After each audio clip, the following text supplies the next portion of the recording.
আসসালামু আলাইকুম। লাইলাতুল কদর এমন একটি মহিমান্বিত রাত যার মর্যাদা হাজার মাসের চেয়েও বেশি, অর্থাৎ এই রাতের ইবাদতের মর্যাদা ৮৩ বছর ৪ মাসের চেয়েও বেশি। আল্লাহ তাআলা বলেন লাইলাতুল কদর হাজার মাসের চেয়ে উত্তম। সূরা কদর আয়াত নং ৩। আল্লাহ তাআলা এমন একটি রাত দিয়েছেন যার এক রাতের ইবাদতই ৮৩,০০০ বছরের বেশি সময়ের ইবাদতের সমান সওয়াব এনে দিতে পারে। আল্লাহ তাআলা রাসূল সাল্লাল্লাহু আলাইহি ওয়াসাল্লাম বলেছেন, যে ব্যক্তি ঈমান ও সওয়াবের আশায় লাইলাতুল কদরের নামাজে দাঁড়াবে তার পূর্বের সব গুনাহ ক্ষমা করে দেওয়া হবে। সহিহ বুখারী হাদিস নং ১৯০১। এই রাতের ইবাদতের মর্যাদা এত বেশি যে সম্মানিত ফেরেশতাগণ এই রাতে আল্লাহ তাআলার অনুমতিতে পৃথিবীতে অবতরণ করেন। হাদিসে এসেছে লাইলাতুল কদরের রাতে ফেরেশতারা এত সংখ্যায় অবতরণ করে যে তাদের সংখ্যা পাথরকুচির চেয়েও বেশি।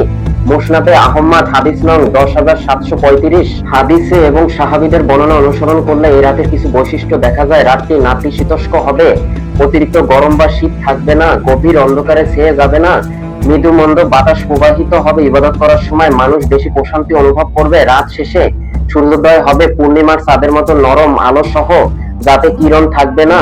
সহিহ বুখারী হাদিস নং ২০২১। অনেকেই বৃষ্টির কথা বলেন, তবে বৃষ্টি হওয়া বা না হওয়া লাইলাতুল কদরের সুনির্দিষ্ট আলামত নয়। এই রাতে নফল নামাজ, কোরআন তেলাওয়াত এবং বেশি বেশি ক্ষমা প্রার্থনা করা উচিত। আল্লাহ তাআলা রাসূল সাল্লাল্লাহু আলাইহি ওয়াসাল্লাম লাইলাতুল কদরের জন্য একটি গুরুত্বপূর্ণ দোয়া শিখিয়ে দিয়েছেন। আল্লাহুম্মা ইন্নাকা আফুউন তুহিব্বুল আফওয়া ফাফু আন্নি।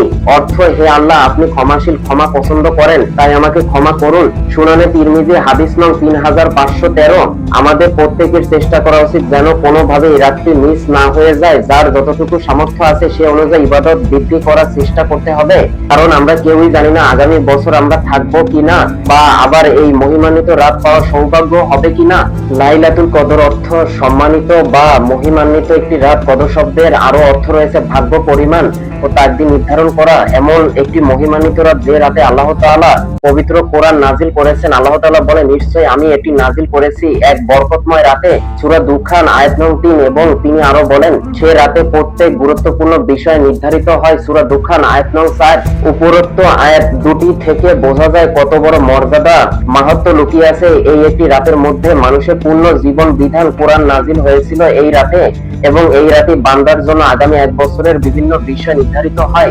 মানুষের জন্মের আগে তার তাকদীর লিপিবদ্ধ হয়ে যায়। আর লাইলাতুল কদরের রাতে আগামী এক বছরের জন্য রিজিক, জীবন, মৃত্যু ইত্যাদি বিষয় নির্ধারণ করে সংশ্লিষ্ট দায়িত্বপ্রাপ্ত ফেরেশতাদের কাছে অর্পণ করা হয়। এই রাতের মর্যাদা ও গুরুত্ব বোঝানোর জন্য আল্লাহ তাআলা একটি পূর্ণ সূরা নাজিল করেছেন, সূরা কদর। আল্লাহ তাআলা বলে, নিশ্চয়ই আমি কোরআন নাজিল করেছি লাইলাতুল কদরে, আর আপনাকে কিসে জানাবে? লাইলাতুল কদর কি? লাইলাতুল কদর হাজার মাসের চেয়ে শ্রেষ্ঠ। যে রাতে ফেরেশতাগণ রূহ জিবরাইল আলাইহিস সালাম নাজিল হন তাদের রবের অনুমতিতে সকল নির্দেশ নিয়ে। শান্তিময় সে রাত ফজরের উদয় পর্যন্ত। রমজানের শেষ 10 দিন, এই সময়টাই যেন পুরো মাসের সারাংশ, আর এই সময়ের মধ্যে লুকিয়ে আছে লাইলাতুল কদর। এই রমজানের শেষ দশকের বেজোর রাতগুলোতে হওয়ার সম্ভাবনা সবচেয়ে বেশি। রাসূল সাল্লাল্লাহু আলাইহি ওয়াসাল্লাম বলেছেন, তোমরা রমজানের শেষ দশকের বেজোর রাতগুলোতে লাইলাতুল কদর অনুসন্ধান করো। সহিহ বুখারী হাদিস নং ২০১৭। কিছু বর্ণনায় ২৭তম রাত হওয়ার সম্ভাবনা বেশি বলা হয়েছে, তবে আল্লাহ তাআলার ইচ্ছা অনুযায়ী এই রাত প্রতি বছর একই তারিখে নাও হতে পারে। ২১, ২৩, ২৫, ২৭ বা ২৯ তারিখেও হতে পারে।